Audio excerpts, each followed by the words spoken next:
All right, in this lecture I'm going to talk about something which is called general class of reaction. तो general class of reaction का ये मतलब है कि आपसे किसी ने पूछा कि भैया ये दो रिएक्टेंट लिखे हुए हैं तो आप बताओ कि क्या बनेगा। तो एग्जैक्टली क्या बनेगा उसके लिए तो थोड़ी ज्यादा पढ़ाई करनी पड़ती है, but you need to have this concept cleared in order to have any sense of organic chemistry. अगर आपको ये कॉन्सेप्ट नहीं आता है तो आप ये समझ लीजिए कि essentially you are cramming organic chemistry, या आप इसे ऐसे समझ लीजिए कि you are using an aeroplane like a bicycle. ठीक है, तो सबसे पहले टू बिगिन विद, जब भी मैं आप पूछूंगा कि भाई इसकी जनरल क्लास ऑफ रिएक्शन क्या हो सकती है, तो आप दो वर्ड्स में आंसर करेंगे। ठीक है, और दो वर्ड्स में जो पहला वर्ड है वो इस बॉक्स से आएगा। ठीक है, इलेक्ट्रोफिलिक स्लैश न्यूक्लियोफिलिक। तो इलेक्ट्रोफाइल को अभी हम लूजली बोल रहे हैं प्लस, जरूरी नहीं है इलेक्ट्रोफाइल्स जो है वो पॉजिटिवली चार्ज हो हर बार। और न्यूक्लियोफाइल को हम बोल रहे हैं नेगेटिव यानी माइनस, और इसमें भी न्यूक्लियोफाइल में जरूरी नहीं है कि हर बार नेगेटिव हो, लेकिन हम फॉर द मेन टाइम हम क्या कर रहे हैं, for the moment we are going to keep this. तो इलेक्ट्रोफाइल वो प्लस वाले हैं और न्यूक्लियोफाइल माइनस वाले हैं। तो सेकेंड बॉक्स में है ए फॉर एडिशन और सेकेंड वर्ड है सब्स्टिट्यूशन। तो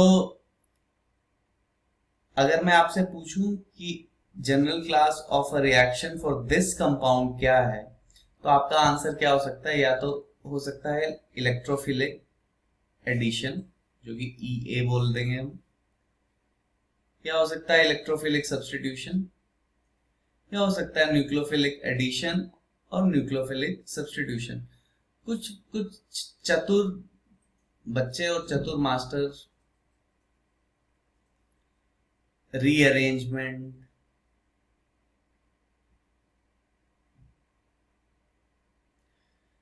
पेरिसाइक्लिक, एलिमिनेशन, ये सारी रिएक्शंस जो हैं ये भी एक साथ इंट्रोड्यूस कर देते हैं। We are not going to get into all these things are just a matter of the mechanism. Once you know the basics, तब आप देखेंगे कि ठीक है स्केलेटल में स्ट्रक्चरल रीअरेंजमेंट क्यों हो रहा है, या पेरिसाइक्लिक रिएक्शंस तो खैर आपके सिलेबस में है ही नहीं। ठीक है, ये आपको तब पढ़ाई जाती है जब आप शायद एमएससी कर रहे हो केमिस्ट्री में, ऑर्गेनिक केमिस्ट्री में।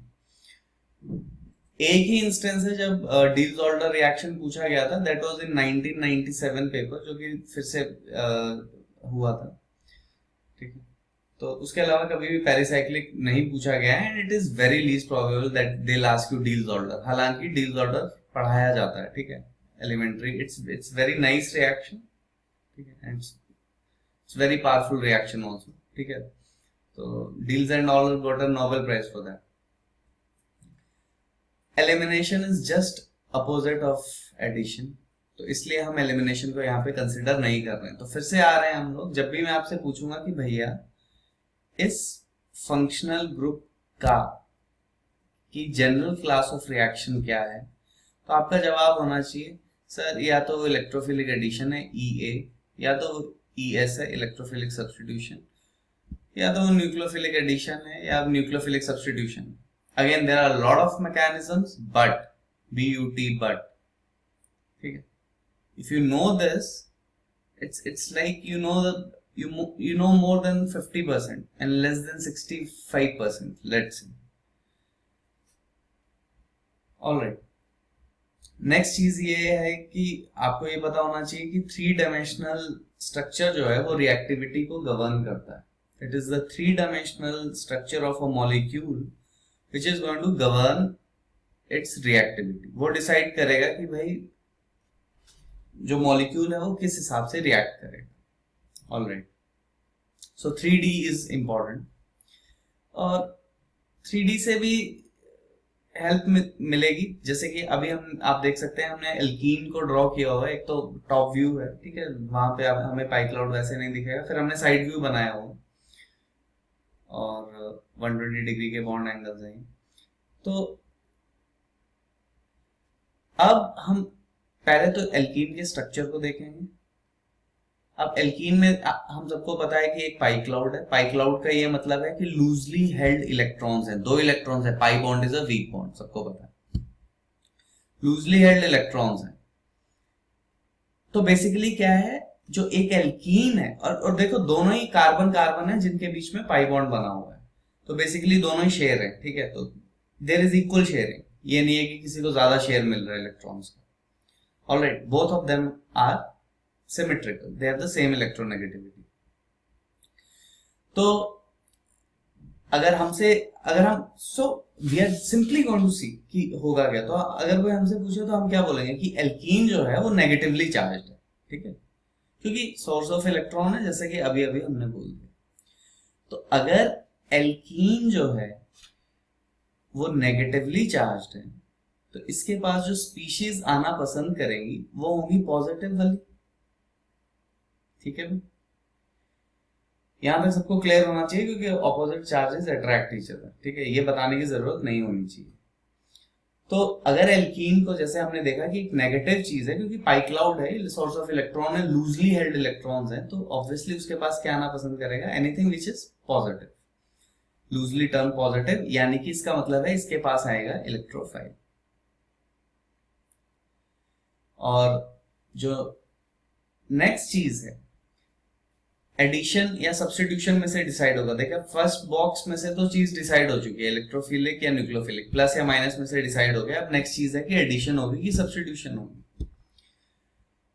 एडिशन तभी पॉसिबल है जब अनसैचुरेशन, अगर सिस्टम सैचुरेटेड है, सिस्टम में सिर्फ सिंगल बॉन्ड्स हैं, तो एडिशन पॉसिबल नहीं है, क्योंकि सिर्फ सिंगल बॉन्ड्स है तो इसका मतलब है कार्बन के पास 4 सिंगल बॉन्ड्स हैं। तो अगर कार्बन के पास 4 सिंगल बॉन्ड्स हैं तो इसका मतलब है कि एक और बॉन्ड नहीं बना सकता। तो अगर सिस्टम अनसैचुरेटेड है, अनसैचुरेटेड मतलब multiple bonds, double bonds, triple bonds, तभी एडिशन पॉसिबल है।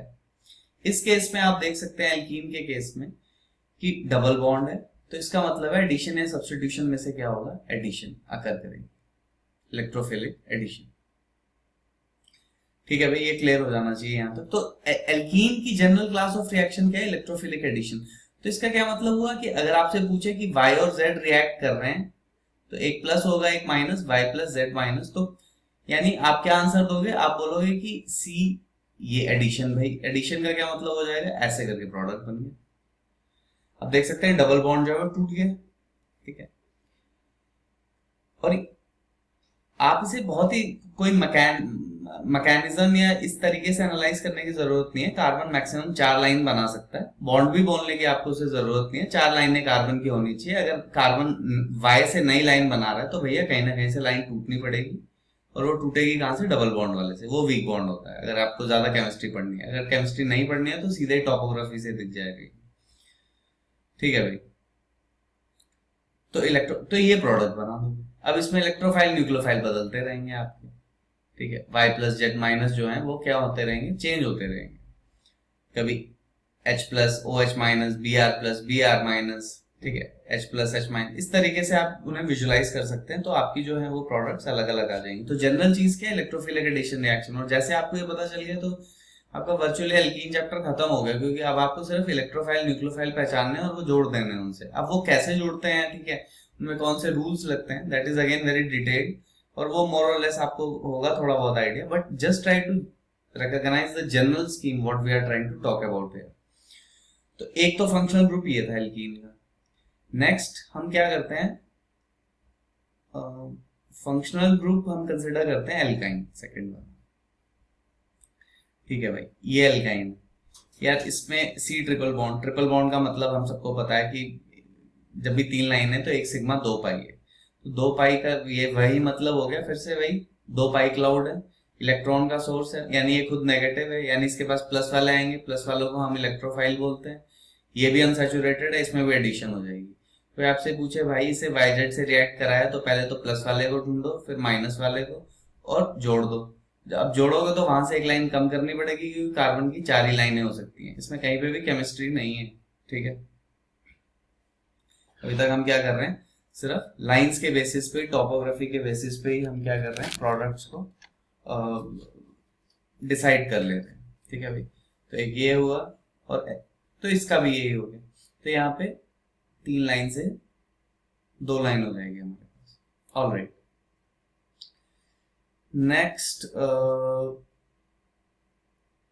नेक्स्ट हम डिस्कस करेंगे, बड़ा ही ये पॉपुलर है। देखिए, अगर इस तरह का फंक्शनल ग्रुप हो, कार्बन है और उस पर हेलोजन लगा हुआ है, तो इसे एल्काइल हैलाइड बोलते हैं। तो ये सबको पता है कि एल्काइल हैलाइड है। और अब हम इसे देखते हैं। तो फिर से यहाँ कोई पाई बॉन्ड नहीं है, कार्बन पे क्या है, डेल्टा प्लस, क्यों, हेलोजन ज्यादा इलेक्ट्रोनेगेटिव। अब भाई, organic chemistry is the study of carbon, तो सारी चीजें विद रिस्पेक्ट टू कार्बन होती हैं। ठीक है, कार्बन को रिस्पेक्ट दी जाती है, विद रिस्पेक्ट का ये मतलब है यहाँ पे। ठीक है, कार्बन के विद रिस्पेक्ट टू बोली जाएंगी। कार्बन पे आप देख सकते हैं डेल्टा प्लस, प्लस बना हुआ है, तो इस पे क्या आएगा, नेगेटिव एन, यानी न्यूक्लियोफाइल। ठीक है भाई, क्या इसमें एडिशन पॉसिबल है? एडिशन हमने कहा है तभी पॉसिबल है जब मल्टीपल बॉन्ड्स हो। यहाँ पे सारे सिंगल बॉन्ड्स हैं, इसलिए यहाँ पे एडिशन पॉसिबल नहीं है। इसलिए यहाँ पे क्या होगा, सब्स्टिट्यूशन। इसलिए जब आप क्लास 12 में आते हैं तब आपको न्यूक्लियोफिलिक सब्स्टिट्यूशन, इसे उल्टा करके लिख देते हैं, SN2 SN1, ये अलग अलग मैकेनिज्म पढ़ाए जाते हैं। क्लियर है भाई? न्यूक्लियोफिलिक सब्स्टिट्यूशन का ये मतलब हुआ कि एक नया न्यूक्लियोफाइल आया, HO माइनस मान लेते, चलिए Z माइनस ले लेते हैं जनरल, तो Z माइनस आएगा और वो X की जगह पे लग जाएगा, Z लग जाएगा X की जगह पे। आप देख सकते हैं, इसे हमने क्या बोल दिया, ये न्यूक्लियोफिलिक सब्स्टिट्यूशन हो गई हमारी। क्यों? क्योंकि एक न्यूक्लियोफाइल आया जो नेगेटिव था, Z माइनस, और वो आया और उसने क्या किया, वो सब्स्टिट्यूट हो गया। सब्स्टिट्यूट का क्या मतलब, वो दूसरा वाला चला गया। यही होती है सब्स्टिट्यूशन, अगर फुटबॉल आप देखते हैं तो, कि वो एक आएगा और दूसरा चला जाएगा। अब और देखो कितना बड़ा तमाशा बनाया गया है ये इस मैकेनिज्म का। ठीक है, पढ़ाते रहते हैं सारा साल, किसी को समझ में आता नहीं है कि हो क्या रहा है।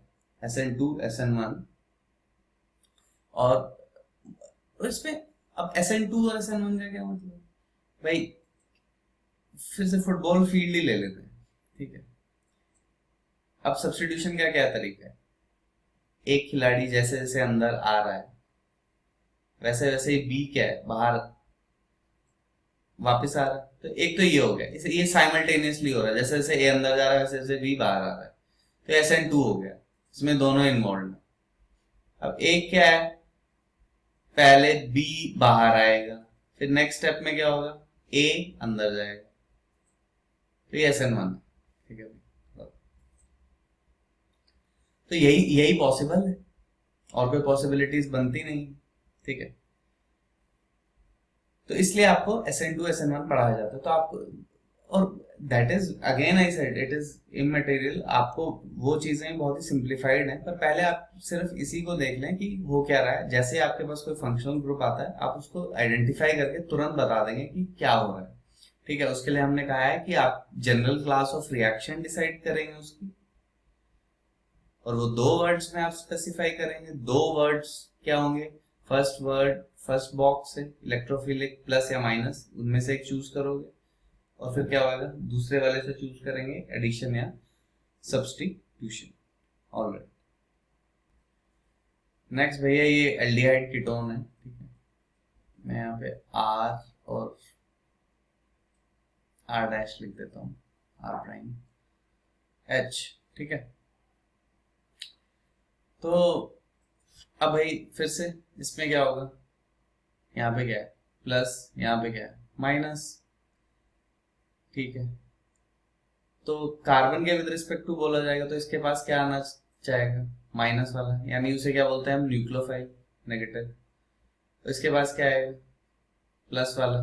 ठीक है, अब नेक्स्ट चीज क्या है कि अब न्यूक्लियोफाइल आएगा और हमें बोलना कि उसके विद रिस्पेक्ट टू है, यहाँ इलेक्ट्रोफाइल आएगा, तो विद रिस्पेक्ट टू कार्बन। तो यहाँ पे एल्डिहाइड कीटोन्स के लिए आप क्या बोलेंगे कि फर्स्ट वर्ड क्या है, nucleophilic.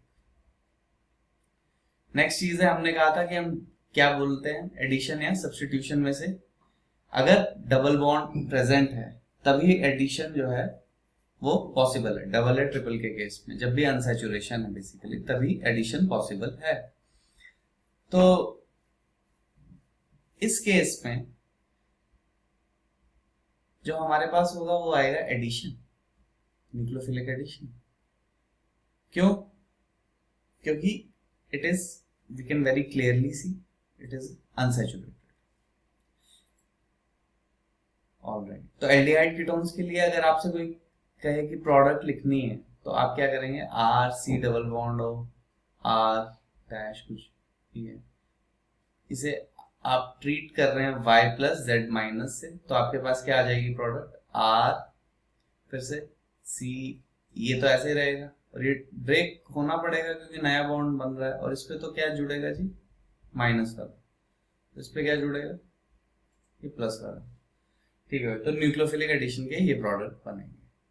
Alright, obviously it is a very rich chemistry in terms of reactions that of carbonyl compounds ठीक है, बहुत ही इंटरेस्टिंग है, बहुत ही फैसिनेटिंग है, बट या दिस इज वेरी जनरल क्योंकि we are just talking the simplest forms here. All right, next let's, all right, तो यहां तक हमने बात कर ली अल्कोहल्स अगेन। ठीक है, ROH है, इसे मैं थोड़ा सा फिर से ऐसे करके सिंप्लीफाई करके ऐसे बनाता हूँ, COH। देखो ये डेल्टा प्लस है और ये डेल्टा माइनस है। ये सिचुएशन हमने अभी अभी अल्काइल हैलाइड्स में देखी है, X delta plus delta minus. तो यार यहाँ पे क्या आना चाहिए? माइनस वाला आना चाहिए, यानी न्यूक्लियोफाइल आना चाहिए, तो न्यूक्लियोफिलिक। और होना क्या चाहिए? सब्स्टिट्यूशन। इसलिए अल्कोहल्स में भी SN1 and SN2 mechanism observe किया जाता है जो कि अल्काइल हैलाइड में किया जाता है। वाह, इट्स वेरी इंटरेस्टिंग। हालांकि हाइड्रोजन की वजह से ऑब्वियसली थोड़ी सी केमिस्ट्री चेंज होती है, बट या essentially this is the mechanism, SN1 and SN2 of alcohols. Nucleophilic substitution occur करेगी अल्कोहल्स के केस में। ऑलराइट, नेक्स्ट मैं कंसीडर करूंगा बेंजीन को।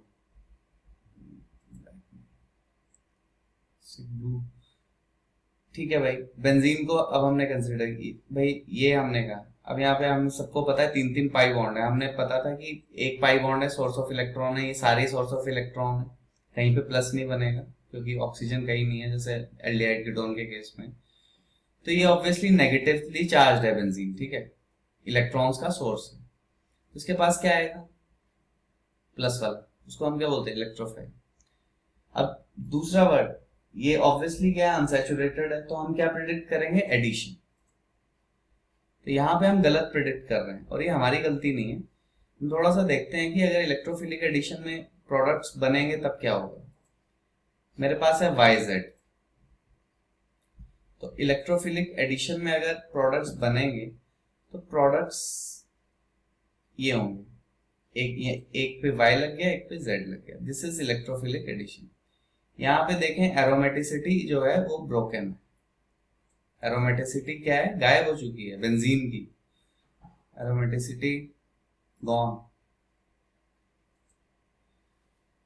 ठीक है भाई, तो और एरोमेटिसिटी रेजोनेंस का बाप है, ठीक है। अगर रेजोनेंस स्टेबलाइज करता है तो एरोमेटिसिटी बहुत बहुत बहुत बहुत ज्यादा स्टेबलाइज करती है। तो कोई भी कंपाउंड ये नहीं चाहेगा कि हाँ ठीक है भाई, अपनी रिएक्शन के चलते उसने क्या किया, अपनी एरोमेटिसिटी जो है वो लूज कर दी। तो instead what happens is electrophilic substitution occurs. तो बेसिकली क्या होगा, एक हाइड्रोजन की जगह, बेंजीन में क्या है 6 हाइड्रोजन है, एक हाइड्रोजन की जगह इलेक्ट्रोफाइल आके लग जाएगा। तो ये प्रोडक्ट जो है वो आप बना के बता देंगे। तो इलेक्ट्रोफिलिक एडिशन जो है वो क्या है? गलत है, this is incorrect. Electrophilic substitution occur करती है और हमने वो रीजन देख लिया। क्लियर है भाई? ऑलराइट, नेक्स्ट हम कंसिडर करेंगे कार्बोक्सिलिक एसिड डेरिवेटिव्स को। ठीक है, मैं इसे ड्रॉ कर रहा हूँ, RC डबल बॉन्ड हो, तो मैं इसे फिर से चेंज करूंगा। ये Y, ये भैया, ये Y ग्रुप अगर क्लोरीन ब्रोमीन और ये सब है, तो इसे हम असाइल हलाइड बोल देते हैं। ठीक है, असाइल हलाइड। अगर ये ग्रुप मेरा O C double bond O R dash है, तो हम इसे क्या बोल देते हैं, एसिड एनहाइड्राइड। मैं सिर्फ एनहाइड्राइड लिख रहा हूँ, एसिड एनहाइड्राइड। अगर ये वाई ग्रुप मेरा है ओ आर, तो हम इसे क्या बोल देते हैं, ईस्टर एस्टर, जो बोलना है भाई बोले। वाई अगर ओ एच है तो उसको हम क्या बोलते हैं, कार्बोक्सिलिक एसिड। ठीक है, इसको थोड़ा इज्जत देते हैं, कार्बोक्सिलिक एसिड। ये हाईएस्ट प्रायोरिटी में आयुर्वेदिक नॉमेनक्लेचर। ठीक है, कार्बोक्सिलिक एसिड। तो this is called a carboxylic acid. And finally I have this.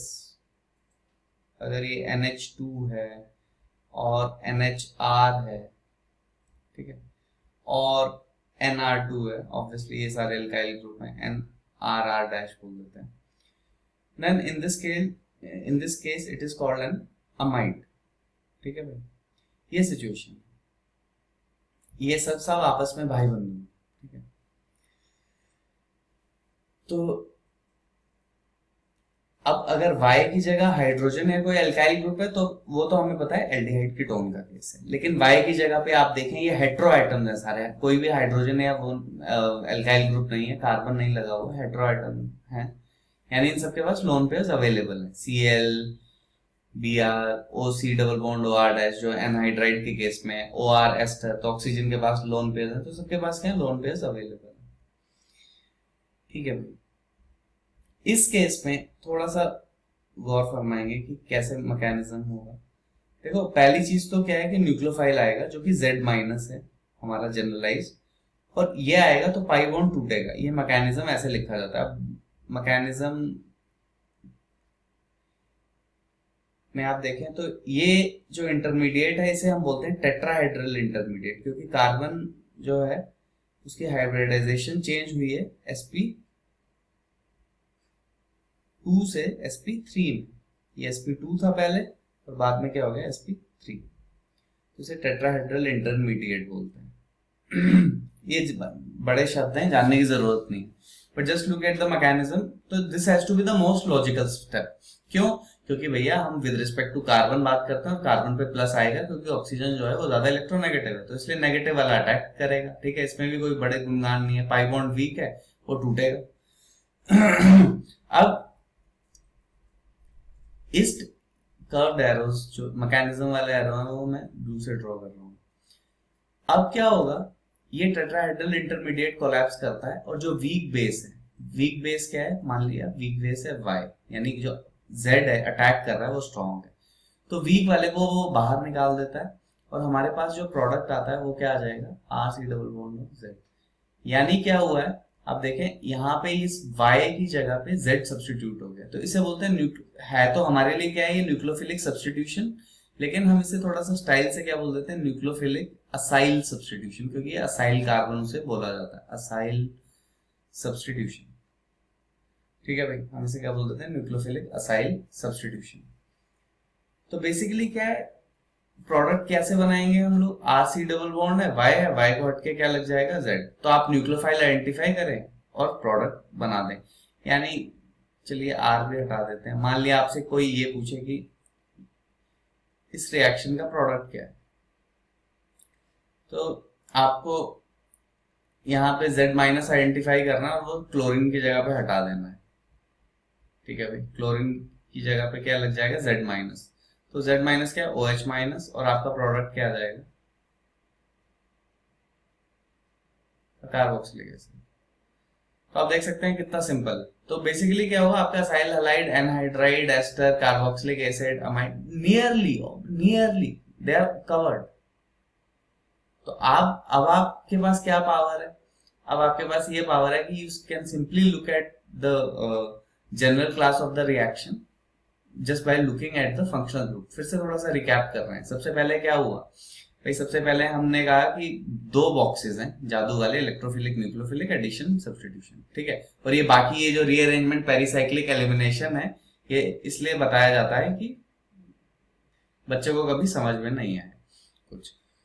ठीक है भाई, तो इलेक्ट्रोफिलिक, न्यूक्लियोफिलिक, एडिशन, सब्स्टिट्यूशन, तो हमने ये 4 कॉम्बिनेशन बनाए, electrophilic addition, electrophilic substitution, nucleophilic addition, nucleophilic substitution. ये 4 कॉम्बिनेशन पॉसिबल है। पहला था alkene, symmetrically double bond shared था ऑब्वियसली, तो इसका मतलब है कि एल्कीन खुद एक नेगेटिवली चार्ज्ड है नहीं, इसका मतलब पाई क्लाउड है तो सोर्स ऑफ इलेक्ट्रॉन्स है यानी नेगेटिव है। तो उसके पास क्या आएंगे, पॉजिटिव यानी इलेक्ट्रोफाइल वाले आएंगे, और क्या हो जाएगी, एडिशन। ठीक है भाई, एडिशन क्यों, अनसैचुरेटेड है, तो प्रोडक्ट कैसे बनेंगे, डबल बॉन्ड तोड़ दो, वाइजेड जोड़ दो। सेकंड हमने क्या देखा, एल्काइन, इसी का भाई है, इलेक्ट्रोफिलिक एडिशन, वाइजेड वैसे जुड़ेगा। वहां पे क्या था, एल्कीन में 2 लाइनें थी पहले, एल्कीन में वो 1 हो गई, अब यहाँ पे 3 लाइनें हैं तो वो कितनी हो जाएंगी, 2। ठीक है, वाइजेड जुड़ गए। नेक्स्ट क्या देखा हमने, एल्काइल हलाइड। ठीक है भाई, क्लास 12 में ये कुछ स्कूलों में यही शुरू हो जाता है। वही है कहानी, न्यूक्लियोफिलिक सब्स्टिट्यूशन कैसे, कार्बन पे डेल्टा प्लस है, विद रिस्पेक्ट टू कार्बन बात करी जाएगी, कार्बन पे प्लस है तो उस पे क्या आएगा, माइनस वाला। माइनस वाला क्या होता है, न्यूक्लियोफाइल। ठीक है भाई, एडिशन हो नहीं सकती, अनसैचुरेशन नहीं है, सो क्या होगा, nucleophilic substitution will occur. Alright, next हमने कंसिडर करे एल्डिहाइड कीटोन्स। ठीक है भाई, तो इसमें हमने क्या किया, न्यूक्लियोफिलिक एडिशन, क्यों, कार्बन पे प्लस है, क्यों, पाई बॉन्ड इक्वली शेयर्ड नहीं है। अब यहाँ पे ये नहीं बोल देंगे सर पाई बॉन्ड तो अभी नेगेटिव था, अब यहाँ पॉजिटिव कैसे हो गया, पाई बॉन्ड नहीं हुआ, this pi bond is not symmetrically shared. ठीक है, ऑक्सीजन के पास उसका ज्यादा हिस्सा है तो इसलिए कार्बन पे प्लस है। तो अब यानी यहाँ पे क्या हो जाएगा, तो कार्बन पे जो एलिमेंट आएगी वो माइनस वाली होगी, नेगेटिव वाले को हम क्या बोलते हैं, N for negative, N for nucleophile. ठीक है भाई, और हमने शुरू में कहा है कि न्यूक्लियोफाइल का ये मतलब जरूरी नहीं है कि वो नेगेटिवली चार्ज हो, उसके पास लोन पेयर होने चाहिए डोनेट करने लायक। तो और सेकंड में क्या हो जाएगा, एडिशन। एडिशन क्यों, क्योंकि ये अनसैचुरेटेड। फिर उसके बाद हमने अल्कोहल कंसिडर किया, अल्कोहल हमने देखे बनाए भाई, आप देख सकते हैं। तो उसमें क्या है, कार्बन पे डेल्टा प्लस है क्योंकि ऑक्सीजन पे नेगेटिव है, तो इसमें भी क्या हो जाएगा, न्यूक्लियोफिलिक सब्स्टिट्यूशन अकर करेगी, क्योंकि ये भी, इसमें भी अनसैचुरेशन नहीं है। एडिशन तब हो सकती है जब अनसैचुरेशन हो, एडिशन की पॉसिबिलिटी ही तब बनेगी जब अनसैचुरेशन होगा। नेक्स्ट बेंजीन, बहुत ही पॉपुलर है। हम क्या प्रेडिक्ट करेंगे, 3 पाई बॉन्ड है, सोर्स ऑफ इलेक्ट्रॉन्स है, 3 पाई बॉन्ड है, सोर्स ऑफ इलेक्ट्रॉन्स क्या आएगा, उनके पास प्लस वाला आएगा, क्योंकि बेंजीन खुद क्या हुई, सोर्स ऑफ इलेक्ट्रॉन हुई, तो प्लस वाला आएगा यानी इलेक्ट्रोफाइल आएगा। हम प्रिडिक्ट करेंगे एडिशन, क्यों, बेंजीन में 3 पाई बॉन्ड है, लेकिन सबको पता है कि भाई बेंजीन अगर एडिशन रिएक्शन हो जाएगी, वाइजेड जाके जुड़ जाएंगे तो एरोमेटिक नहीं रहेगा, तो इसलिए क्या होता है, इलेक्ट्रोफिलिक सब्स्टिट्यूशन, यानी क्या करेंगे, एक हाइड्रोजन की जगह क्या लगा देंगे, इलेक्ट्रोफाइल Y प्लस। नेक्स्ट हम रिकैप कर रहे हैं कार्बोक्सिलिक एसिड डेरिवेटिव्स का, और कार्बोक्सिलिक एसिड डेरिवेटिव्स में आप देख सकते हैं जनरल स्ट्रक्चर में क्या डिफरेंस है, Y जो ग्रुप है वो चेंज होता जाएगा। ठीक है, Y में नए नए चेहरे आते जाएंगे। ठीक है, करीना कपूर, करिश्मा कपूर, जो कह लें आप, chlorine, bromine, OC double bond OR dash OR, कुछ भी आता जाएगा, but the general mechanism is not going to change, that's the whole beauty. तो इसमें हमने क्या कहा कि कार्बन पे डेल्टा प्लस है यानी उस पे माइनस वाला आएगा, न्यूक्लियोफाइल अटैक करेगा, जैसे अटैक करेगा पाई बॉन्ड टूटेगा। हमने कहा ये टेट्राहेड्रल इंटरमीडिएट है, कोलैप्स करता है, और जो वीक बेस है, जो कि हमने इस केस में ये माना है कि Y वीक बेस है, ठीक है, Z जो आ रहा है वो स्ट्रॉन्ग बेस है, तो O माइनस क्या करेंगे, Y को बाहर निकाल देता है, और ये हो जाती है न्यूक्लियोफिलिक असाइल सब्स्टिट्यूशन।